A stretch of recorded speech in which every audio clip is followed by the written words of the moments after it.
Dan di bagian tambahan inilah kita akan mencoba menjawab pertanyaan atau statement yang telah dibuat oleh seorang yang dianggap menurut penulis kita itu ateis ya. Walaupun kalau pada saat ada interview saya coba selidiki tentang Carl Sagan ini ya. Pada saat Carl Sagan di interview dia katakan, oh saya sesungguhnya bukan ateis ya, tapi dia tidak melihat adanya keperluan akan Allah ya. Tapi sebenarnya sama saja ya, dia lebih senang kalau disebutkan sebagai agnostik, orang yang tidak tahu lah kalau Allah itu ada atau tidak ada. Tapi kalau kita lihat dari pernyataan-pernyataannya, dia memang pernyataan yang naturalistik atau yang menjadi dasar daripada ateisme ya. Menjadi dasar daripada ateisme. Ini ya, secara lengkap inilah yang dinyatakan oleh Carl Sagan. Ini yang dia katakan, bahwa planet kita adalah titik kecil yang sepi di tengah kosmik gelap yang menyelimutinya. Dalam ketidakjelasan kita, ya kita tidak tahu ya pastinya ya. Dalam ketidakjelasan kita, dalam semua yang sangat luas ini ya. Sangat luas ini, tidak ada petunjuk, tidak ada bukti bahwa pertolongan akan datang dari tempat lain untuk menyelamatkan kita dari diri kita sendiri. Ya, tidak ada pertolongan. Ini artinya pandangan mereka adalah ya kita harus berusaha bagi diri kita sendiri saja. Kita ini berada dalam alam semesta itu, walaupun mereka mengakui alam semesta itu begitu banyak bintang-bintang atau galaksi dan waduh, kita sudah pernah bahas waktu lalu ya. Kita sudah pernah bahas bahwa kita ini tidak mungkin sendirian di alam semesta. Karena alam semesta yang sangat luas. Tapi tetap bagi Carl Sagan, yang dapat kita nilai adalah apa yang dapat kita lihat. Apa yang dapat kita pikirkan dari sudut pandang pikiran manusia. Dan itu saja yang dapat kita nyatakan sebagai hal yang ilmiah. Kalau berada di luar pemandangan atau di luar pemahaman kita, ya itu tidak dapat kita buktikan, tidak dapat kita percayai. Nah, pandangan mereka, pandangan orang-orang seperti Carl Sagan disebut sebagai pandangan duniawi atau worldview yang naturalistik. Naturalistic worldview. Apa itu naturalistic worldview atau pandangan hidup atau pandangan dunia dari kaum naturalistik? Yaitu suatu sikap filosofis yang meyakini bahwa segala sesuatu yang ada di alam semesta, dalam dunia ini, termasuk manusia itu hanya dapat dijelaskan semata-mata melalui hukum dan kekuatan alam, tanpa memerlukan entitas atau oknum supernatural atau oknum spiritual. Jadi penjelasan yang ada dalam dunia ini hanya dapat dijelaskan oleh manusia yang dapat berpikir, manusia yang dapat mengobservasi, manusia yang dapat melihat dengan pandangan manusia itu sendiri. Jangan kita berharap adanya Allah dan lain sebagainya. Itulah pandangan dunia atau worldview dari kaum naturalistik. Intinya bagi mereka, pandangan ini memandang alam sebagai satu-satunya realitas, ya, yang bisa dilihat itulah yang nyata, yang tidak bisa dilihat malaikat apalah itu bukan satu yang nyata. Jadi alam sebagai satu-satunya realitas dan satu-satunya sumber pengetahuan. Dan kaum naturalistik yang memiliki pandangan dunia atau worldview naturalistik ini, ya sangat bergantung pada penyelidikan ilmiah untuk memahami dunia di sekitar kita. Jadi pandangan mereka itu hanya berdasarkan apa yang manusia dapat pikirkan. Jadi tidak ada pemikiran di luar manusia, ya. Tidak ada petunjuk seperti dia katakan, tidak ada petunjuk bahwa pertolongan akan datang dari tempat lain. Itulah sebabnya bagi naturalistik ini mereka sangat suka dengan sangat menerima teori evolusi. Teori evolusi mengatakan survival of the fittest, yang kuat itu yang menang, ya. Yang kuat itu yang menang. Jadi dalam pandangan seperti itu manusia itu yang harus berusaha bagi dirinya sendiri. Nah, statement daripada Carl Sagan ini ya, pernyataan Carl Sagan ini mencerminkan pandangan dunia yang naturalistik yang menekankan ketidakberartian manusia. Manusia tidak ada artinya ya. Dan tidak adanya campur tangan ilahi di alam semesta. Sebagai orang Kristen, saudara dan saya, sebagai orang Kristen yang percaya Alkitab, kita dapat menanggapinya. Kita dapat menjawabnya dengan meneguhkan perspektif Alkitab tentang kehadiran Allah dalam kehidupan kita. Signifikansi daripada manusia, kita bukan hanya secara bagi Carl Sagan, bagi teori evolusi, ya kita ini hanya bagian dari satu proses. Tidak ada signifikansi dalam kehidupan kita. Kita akan jadi signifikan kalau kita dapat survive, ya kalau kita dapat menjadi kuat, ya kita dapat mengalahkan yang lain, survival of the fittest. Baru di situ kita memiliki signifikansi, kita dapat memiliki kontribusi terhadap evolusi manusia.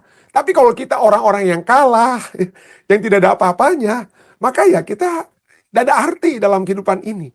Yang berarti kalau orangnya kaya, orangnya memiliki posisi. Itulah sebabnya manusia ya yang memiliki sesungguhnya ya, yang memiliki naturalistic worldview itu akan selalu apa? Mencoba untuk apa? Bersaing dengan siapapun ya, supaya dapat memiliki signifikansi dalam kehidupan mereka.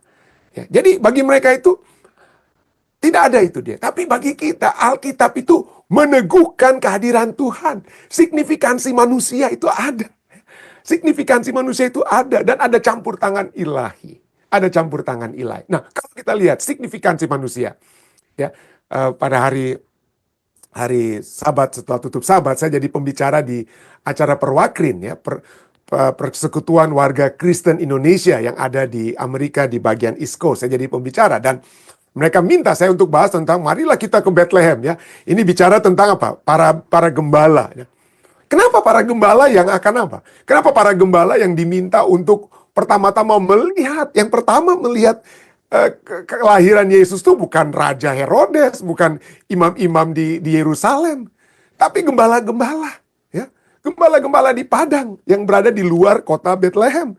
Jadi mereka itu gembala itu pekerjaan yang sangat tidak signifikan dari kota atau desa yang tidak signifikan.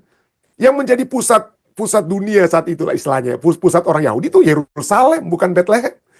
Yang menjadi pusat itu adalah Raja Herodes yang dari manusianya. Atau para pemimpin imam-imam kepala dan lain sebagainya. Tapi kenapa? Justru Tuhan datang kepada yang sangat tidak signifikan. Untuk menyatakan bahwa setiap umat manusia ya, adalah signifikan di mata Tuhan. Berharga di mata Tuhan. Termasuk gembala-gembala ini. Saya katakan di acara itu, kalau saya waktu itu pendeta ya, saya berada saat itu, maka saya akan tersinggung, loh kok Tuhan, kok malaikat itu cuma datang kepada apa? Para gembala, bukan kepada para pemimpin-pemimpin agama di Yerusalem. Tapi gembala-gembala yang ada di luar apa? Di luar kota Bethlehem. Ya, untuk datang menghadap Yesus. Karena apa? Karena Yesus lahir sebagai dalam keadaan yang dianggap oleh manusia sangat tidak signifikan. Para gembala sangat tidak signifikan. Kota Bethlehem sangat tidak signifikan di zaman Yesus maupun hingga saat ini. Ya, hingga saat ini. Tapi itulah, dari ketidaksignifikansi tersebut, Tuhan memberikan satu pelajaran bahwa setiap umat manusia itu sangat-sangat signifikan. Anyway, marilah kita lihat ya. Keterlibatan Allah dalam dunia itu tidak ditanggapi, tidak dinyatakan oleh para naturalistik. Tapi Alkitab katakan Allah sangat terlibat. Luas sekali nih alam semesta, ya, luas alam semesta. Betul. Carl Sagan itu ada benarnya ya. Pernyataan Carl Sagan tentang luasnya alam semesta itu sejalan dengan Alkitab. Mazmur 8 ayat 4 dan 5 katakan, "Jika aku melihat langitmu, buatan jarimu, bulan dan bintang-bintang yang kau tempatkan, apakah manusia sehingga engkau mengingatnya?" Ya. Begitu besar kasih Allah Bapa, dia kirimkan apa? Di alam semesta yang luas ada, kita sudah pernah lihat, ada triliunan after triliun, bumi-bumi yang berada dalam satu gugusan seperti bumi kita, yang kemungkinan besar itu ada kehidupannya. Nah, kalau hanya bumi kita yang berdosa, apa Tuhan mau perhatikan hanya kita yang satu, yang seperti satu pasir di apa? Satu pasir kecil di pantai yang luas. Kenapa Allah mau mengingat kita? Ya, itu dinyatakan oleh pemazmur dalam Mazmur 8 ayat 4 sampai 5. Hal ini menunjukkan bahwa Alkitab mengakui kecilnya manusia dalam cakupan ciptaan Allah yang luas di alam semesta. Luas sekali alam semesta ini. Tapi apakah manusia itu yang sangat tidak berarti ini? Dari segi posisinya ya. Manusia yang berdosa di alam semesta itu cuma bumi kita ini ya. Apakah manusia itu menjadi tidak berarti? Karena kita berada dalam satu kekecilan yang begitu hebat? Tidak ya. Ayat berikutnya, kita sudah baca tadi ayat Mazmur 8 ayat 4 sampai 5. Kita baca seterusnya Mazmur 8 ayat 6. Ayat berikutnya memberikan jawaban apakah kita kecil? Ayat 6 katakan, namun walaupun pemazmur katakan, siapalah awak ini, siapalah kita ini ya. Tapi Allah katakan, dijawab nih di ayat 6. Namun engkau telah membuatnya, Allah telah membuatnya hampir setara dengan Allah. Dan memahkotainya dengan kemuliaan dan hormat. Kenapa hampir setara dengan hampir, tapi bukan setara. Hampir karena kita diciptakan dalam rupa dan gambar Allah. dalam rupa dan gambar Allah. Meskipun tampak tidak berarti, Allah telah memberikan manusia nilai dan tanggung jawab yang besar. Yesus Kristus saja harus mati untuk kita ya. Masuk mati untuk kita. Jadi manusia ini walaupun tidak berarti, namun sangat berarti di mata Allah. Di mata alam semesta kita tidak berarti, tapi di mata Allah kita sangat berarti. Adanya intervensi Allah terjadi ya, yang menunjukkan keterlibatan Allah di dalam dunia kita ini. Alkitab menentang satu klaim yang dinyatakan oleh Carl Sagan dan para naturalistik lainnya, bahwa tidak ada bantuan yang akan datang dari luar. Marilah kita hanya dapat apa? Kita hanya dapat berjuang bagi diri kita sendiri. Ya, nggak ada yang akan bantu kita. Nggak ada itu Tuhan yang akan membantu kita. Nggak ada. Itu bagi mereka. Tapi firman Tuhan, Alkitab, dan kehidupan Yesus pada saat Yesus datang di kali yang pertama menyatakan apa? Ada campur tangan Allah Bapa melalui Yesus Kristus. Yohanes 3:16. Karena begitu besar kasih Allah akan dunia ini sehingga ia telah mengaruniakan anak yang tunggal supaya setiap orang yang percaya kepadanya tidak akan binasa, melainkan beroleh hidup yang kekal. Iman Kristen mengajarkan bahwa keselamatan manusia bukan berasal dari dalam dirinya sendiri. Carl Sagan katakan, wah, nggak ada yang bisa bantu kita. Kita hanya dapat menolong diri kita sendiri. Wah, tidak. Iman Kristen menyatakan bahwa keselamatan manusia bukan berasal dari dalam dirinya sendiri, tetapi dari kasih karunia dan pengorbanan Allah. Efesus 2 ayat 8 dan 9, kita sudah lihat ya.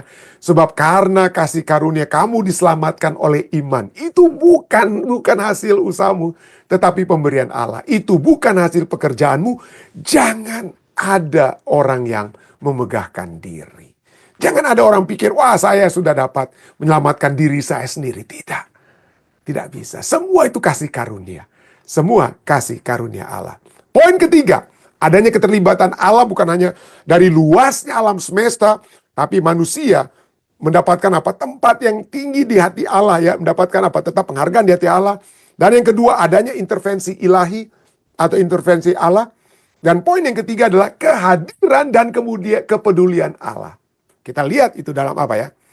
Bagaimana Yesus Kristus yang telah datang ya. Dan sinilah kita lihat, bukan hanya Yesus yang telah datang, Immanuel, Allah yang telah beserta dengan kita. Tapi seperti saat ini sekalipun, ada kehadiran dan kepedulian Allah bagi saudara dan saya saat ini melalui Roh Kudus. Ya. Melalui Roh Kudus. Ya. Allah tidak dapat dilihat. Allah itu transcendent, artinya Allah itu apa? Di atas ya. Allah itu di atas, artinya kita tidak dapat melihat Allah, kita tidak dapat melihat Allah Bapa. Kita tidak dapat seperti murid-murid melihat Yesus Kristus. Kita bahkan tidak dapat melihat Roh Kudus. Artinya itu satu ide transcendent. Ya, berada di atas kemampuan kita untuk dapat mengenal melihatnya ya. Dengan kasat mata kita. Itulah, Allah itu transenden. Tapi pada saat yang sekaligus Allah itu imanen. Allah yang beserta hadir di dalam kehidupan kita secara pribadi. Ya. Yang terlibat secara mendalam dalam ciptaannya. Nah, mari kita lihat ayat-ayat firman Tuhan cukup jelas ya. Mazmur 104 ayat 24, 25 sampai 25 dan 27. Walaupun kita tidak dapat melihat Allah yang ada di atas, ada dalam kerajaan surga dan lain sebagainya, kita dapat katakan demikian. Namun dia terlibat dengan day to day, keadaan kita setiap harinya. Dalam Mazmur 104 ayat 24 dan sampai 25 dan 27 dikatakan, betapa banyak perbuatanmu ya Tuhan. Sekalipun kau jadikan dengan kebijaksanaan bumi penuh dengan ciptaanmu. Ayat 25, lihatlah laut itu. Besar dan luas wilayah laut tersebut. Di situ bergerak, tidak terbilang banyaknya binatang-binatang yang kecil dan besar. Ikan-ikan kecil, ikan-ikan besar dan lain sebagainya. Ayat 27 apa yang katakan? Ikan-ikan yang di laut yang ada sampai sekarang, apa yang firman Tuhan katakan? Semuanya menantikan engkau supaya diberikan makanan pada waktunya. Ikan-ikan di laut itu, ya besar dan kecil itu, makanan mereka siapa yang berikan? Allah yang berikan. Dan secara konsisten Alkitab menyatakan bukan hanya binatang di laut, ya. Bukan hanya binatang-binatang yang ada di laut yang luas wilayahnya ya. Tapi dalam Mazmur 104 ayat 14 katakan, engkau yang menumbuhkan rumput bagi hewan-hewan dan tumbuh-tumbuhan untuk diusahakan. Ya, untuk tumbuh-tumbuhan yang untuk diusahakan manusia. Yang mengeluarkan makanan dari dalam tanah. Makanan hewan maupun manusia itu diberikan oleh apa? Allah. Bukan hanya yang ada di dalam apa? Di atas tanah, bukan hanya di dalam laut ya. Di atas tanah, di udara juga, saudara. Di udara juga. Matius 6 ayat 26 dikatakan, Yesus berkata ya. Matius 6 ayat 26, pandanglah burung-burung di langit yang tidak menabur dan tidak menuai dan tidak mengumpulkan bekal dalam lumbung. Namun, apa dikatakan? Namun diberi makan oleh Bapamu yang di sorga. Bukankah kamu jauh melebihi burung-burung itu? Jadi inilah ya, di laut, di darat, di udara, apalagi manusia, makanan kita itu siapa yang sediakan? Allah yang sediakan. Bukan hanya Allah memberikan makanan, dia tahu apa yang terjadi. Dia bukan seperti kita, seringkali binatang piaraan kita lempar makanan, udah kita pergi begitu aja, nggak peduli ya. Yang penting sekali sehari atau apa kita lempar makanan. Tidak, Allah memperhatikan, Allah tahu segala sesuatu yang terjadi bahkan dengan setiap burung. Setiap burung Allah tahu. Misalnya dalam Lukas 12 ayat 6 dikatakan apa? Bukankah burung pipit dijual 5 ekor 2 duit? Allah tahu, Yesus tahu ya. Di waktu itu bagaimana harga daripada burung pipit itu berapa itu Yesus tahu. Allah juga tahu ya. Sungguh pun demikian, tidak seekor pun daripadanya yang dilupakan oleh Allah. Tidak ada satu ekor burung pipit yang dilupakan oleh Allah. Kalau kita sering tangkap burung pipit, kita ya waktu kecil ya seringkali anak-anak kita ketapel gitu, burung-burung tersebut ya. Sayang sekali kita tidak sadar bahwa ada yang sedang menjaga burung tersebut. Ada yang tidak akan pernah melupakan burung tersebut, yang kata lain ya. Seekor pun daripadanya yang tidak ada, seekor pun daripadanya yang dilupakan oleh Allah. Apalagi saudara dan saya, apalagi kita manusia. Mazmur 33 ayat 13 sampai 14. Inilah dari segi transcendent, dari segi ada ya. Tuhan memandang dari sorga, itu transcendent, dia di atas ya, dia di atas. Tuhan memandang dari sorga, tapi ia melihat semua manusia yang di bawah, imanen. Jadi dia berada di transcendent, tapi dia imanen ya, di atas dan juga apa? Dia dapat mengetahui keberadaan kita di bawah dengan kata lain ya. Tuhan memandang dari surga, ia melihat semua anak manusia. Dari tempat kediamannya, ia menilik semua penduduk bumi. Jadi Allah kita bukan seperti dewa-dewa Greka yang hanya jauh di atas, yang suka hanya main-main dan lain sebagainya. Tapi dia peduli dengan keberadaan kita semua. Itulah sebabnya, pelajari kita tadi poin ketiga ya. Keterlibatan Allah ini melihat kehadiran dan kepedulian Allah. Dan seperti lagu yang kita sering nyanyikan, ia hanya sejauh doa. Ya, ia hanya sejauh doa. Kenapa? Karena dalam Mazmur 145 ayat 18 katakan apa? Tuhan dekat kepada setiap orang yang berseru kepadanya. Berseru kepada Tuhan. Ya. Minta dia untuk dapat nyata dalam kehidupan kita. Kepada setiap orang yang berseru kepadanya dalam kebenaran. Bukan berseru kepada Tuhan untuk kutuk-kutuk Tuhan, tidak percaya dan lain sebagainya. Tapi mencari tahu Tuhan kenapa. Bahkan kita dapat bertanya kepada Tuhan. Ya. Kita dapat bertanya kepada Tuhan. Ya. Inilah sebabnya kebenaran ini berbeda dengan pandangan naturalistik seperti yang dinyatakan oleh Carl Sagan. Bahwa alam semesta itu dingin dan tidak peduli. Kenapa? Karena sifat Tuhan kita adalah sifat kasih dan suka untuk menjalin hubungan. Immanuel, Yesus Kristus yang datang, Allah yang beserta dengan kita. Tapi itulah ya, kita dapat apa? Kita dapat dalam keadaan tentu saja ya, kita dapat apa? Menyatakan keluh kesah kita kepada Tuhan. Tapi sekali lagi, poinnya adalah menyatakan keluh kesah kita kepada Tuhan, bukan jauh dari Tuhan. Itu ya, jadi kita dapat keraguan-raguan kita sekalipun, saudara. Tuhan, kok saya ini belum dapat jawaban dari permohonan saya. Kok jawaban saya ini berbeda dengan apa yang jawaban Tuhan ini kok berbeda dengan apa yang saya minta. Silakan, monggo. Sampaikan itu kepada Tuhan. Tapi jangan lari dari Tuhan. Tanyakan kepadanya, saudara. Tanyakan kepadanya. Termasuk keraguan kita, tentu saja. Ada yang katakan jangan apa? Jangan ragu ya, jangan ragu pada Tuhan. Tapi kalau kita lihat, kita dapat bertanya, Tuhan kok jawabannya ini Tuhan?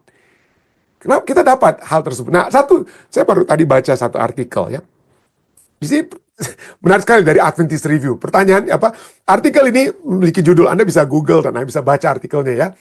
Dapatkah keraguan-raguan? Dapatkah keraguan-raguan menjadi satu ekspresi daripada iman? Ya. Seringkali kita pikir, wah kalau ragu-ragu itu tentu saja ada yang meragukan itu di luar iman. Tapi artikel ini menyatakan ada keraguan yang di dalam iman. Apa itu artinya keraguan yang di dalam iman? Atau dapatkah keraguan-raguan kita yang seringkali dalam masalah-masalah kehidupan kita, karena iman kita belum kuat, kita sudah pernah pelajari, sudah sering kita pelajari. Ya, seringkali iman kita itu masih bertumbuh, tidak seperti iman yang sudah kuat, ya. Dan dalam iman yang masih bertumbuh seringkali ada keraguan-raguan, kok ini begini Tuhan yang terjadi kepada saya. Saya sering ikut acara ibadah, saya sering baca firman Tuhan, saya sering ini, kok kenapa? Kenapa kehidupan saya ini nggak benar-benar Tuhan, nggak baik-baik gitu ya. Dapatkah keraguan ini justru menjadi satu ekspresi daripada iman? Ini artikel ini. Dan cukup menarik, ini salah satu statement yang dinyatakan dari artikel ini. Dikatakan apa? Allah tidak takut. Ya, God is not afraid of us expressing doubt or asking question about where He is in our life. Jadi Allah tidak takut kita mengungkapkan keraguan atau mengajukan pertanyaan tentang di mana Dia berada dalam hidup kita, kapan Dia akan muncul, atau bagaimana semua masalah-masalah kita itu akan apa? Terselesaikan. Allah nggak takut untuk kita tanyakan itu kepadanya. Musuh iman, ini satu statement yang ditulis di artikel ini ya. Musuh iman yang sebenarnya bukanlah keraguan. Ya. The real enemy of faith is not doubt. Tapi apa? But turning your back on faith and trust in God through faithlessness. Jadi musuh iman yang sebenarnya bukanlah keraguan, tetapi saat kita berpaling dari iman dan kepercayaan kepada Tuhan melalui ketidakpercayaan. Jadi kita tetap dapat meragukan atau membawakan keraguan kita, ya, bukan meragukan Allah, tapi membawakan keraguan-raguan kita kepada Allah. Pada saat kita membawakan keraguan-raguan kita, pertanyaan-pertanyaan kita kepada Allah, artinya kita masih tetap percaya Dia akan memberikan jawaban. Dia akan tetap memberikan apa? Jawaban. Itulah sebabnya Ayub saja kan, dia ada pertanyaannya, ya, ada keraguannya dia. Tuhan, kenapa ini terjadi kepada saya? Saya buat baik, kok begini saya akibatnya. Ayub 23, kita sudah sering pelajari ini. Ayub 23, 3-5, Ayub katakan apa? Semoga aku tahu mendapatkan Dia, dan boleh datang ke tempat Ia bersemayam, maka akan kupaparkan perkaraku, akan kupaparkan pertanyaan-pertanyaanku. Tuhan, kenapa aku kena begini? Kenapa aku kena tulah, kena musibah, dan lain sebagainya. Maka akan kupaparkan perkaraku di hadapannya, dan kupenuhi mulutku dengan kata-kata pembelaan. Kenapa aku kena begini dan lain sebagainya. Maka aku akan mengetahui jawaban-jawaban yang diberikannya kepadaku. Inilah keraguan-raguan yang dia bawakan. Tuhan, kenapa saya jadi begini? Tapi dia bawakan itu tetap kepada Tuhan. Aku ingin tahu di mana Tuhan itu ada, dan boleh datang ke tempat Ia bersemayam. Ya. Dia tetap ingin mencari Tuhan untuk mengajukan keraguan-raguannya tentang apa yang sedang terjadi dalam kehidupannya. Dan kenapa Tuhan sepertinya belum bertindak dalam kehidupannya. Tapi kita lihat tadi bahwa Tuhan betul Dia ada di tempat Dia bersemayam itu di kerajaan surga yang tinggi, transcendent. Tapi Dia juga imanen, artinya Dia mengetahui. Seperti kita tadi sudah baca, Dia tahu berapa harga burung pipit yang dijual. Dia tahu.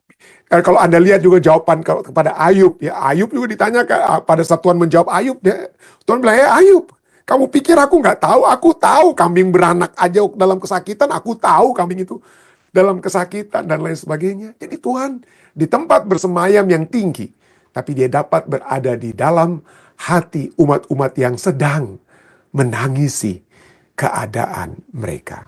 Poin keempat dan terakhir, keterlibatan Allah. Adanya satu asumsi salah yang dimiliki oleh para kaum naturalistik atau seperti Carl Sagan, ya, bahwa hanya manusia yang dapat menolong dirinya sendiri. Carl Sagan dan kaum naturalistik menyiratkan bahwa satu-satunya solusi bagi manusia ada di dalam dirinya sendiri. Tidak. Kehadiran Yesus Kristus yang menyatakan Bapa, menunjukkan bahwa satu-satunya solusi itu adalah Yesus Kristus. Satu-satunya solusi umat manusia. Satu, akulah jalan, kebenaran, dan hidup. Tanpa kita memasuki jalan Yesus Kristus tidak ada kebenaran dan tidak ada hidup. Itu sudah jelas, kita sudah pelajari waktu-waktu yang lalu, ya. Alkitab mengajarkan bahwa meskipun usaha manusia itu penting, ada usaha-usaha manusia yang dapat manusia lakukan, namun usaha itu tidak pernah cukup untuk mengatasi masalah terdalam seperti dosa, seperti kematian dan makna hidup. Para kaum naturalistik, khususnya ateis ya, menyatakan bahwa manusia itu tidak ada makna kehidupan. Kita hidup itu ya inilah kehidupan kita, setelah kita mati sudah habis. Nggak ada makna kehidupan kita. Makanya buat segala sesuatu yang mau dibuat supaya coba buat hidup itu bermakna. Caranya apa? Ya siapa tahu kita jadi yang the fittest ya, survival of the fittest, yang kuat itu yang menang ya. Kita jadi yang coba untuk dapat kekayaan yang sekaya-kayanya, dapat kedudukan yang paling tinggi setinggi-tingginya. Dapat kuasa yang penuh berkuasa sekuasa-kuasanya.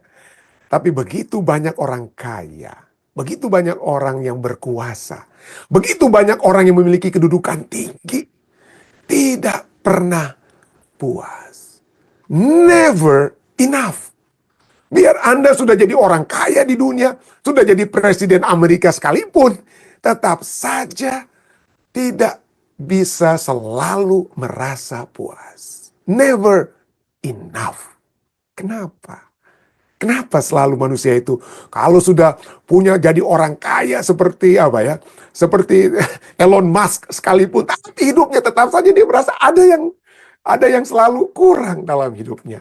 Ya saya sudah pernah bawakan Elon Musk sendiri katakan, saya tidak akan pernah mau tidur di malam hari tanpa ada orang yang saya tahu mencintai saya. Dia sangat merindukan cinta tersebut. Ada selalu kerinduan yang ingin dia penuhi dalam kehidupannya. Sudah nggak punya apa lagi yang mau dicari oleh Elon Musk, saudara-saudara ya. Tapi selalu dirasakan ada yang kurang. Itulah sebabnya satu artikel menarik sekali ya.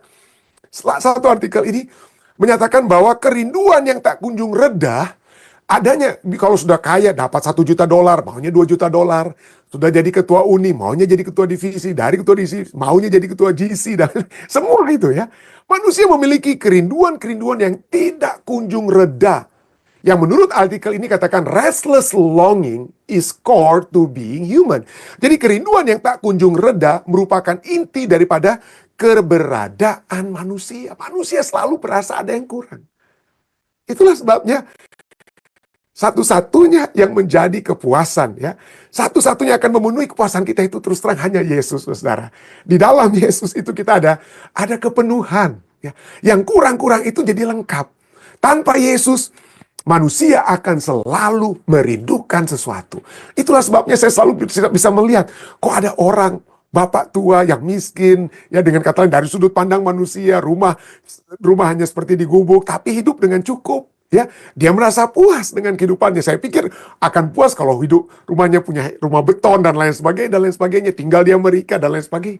Tapi kok bisa merasa puas? Ya, pada saat saya pergi ke Tahuna, Talaut, saya sempat melihat orang-orang seperti begitu ya, dengan kata lain ya. Pada saat saya kembali ke Indonesia dan juga waktu saya berada di Ethiopia, saya bisa melihat orang-orang yang tidak punya apa-apa. Kok sepertinya lebih berbahagia daripada mereka yang memiliki segalanya.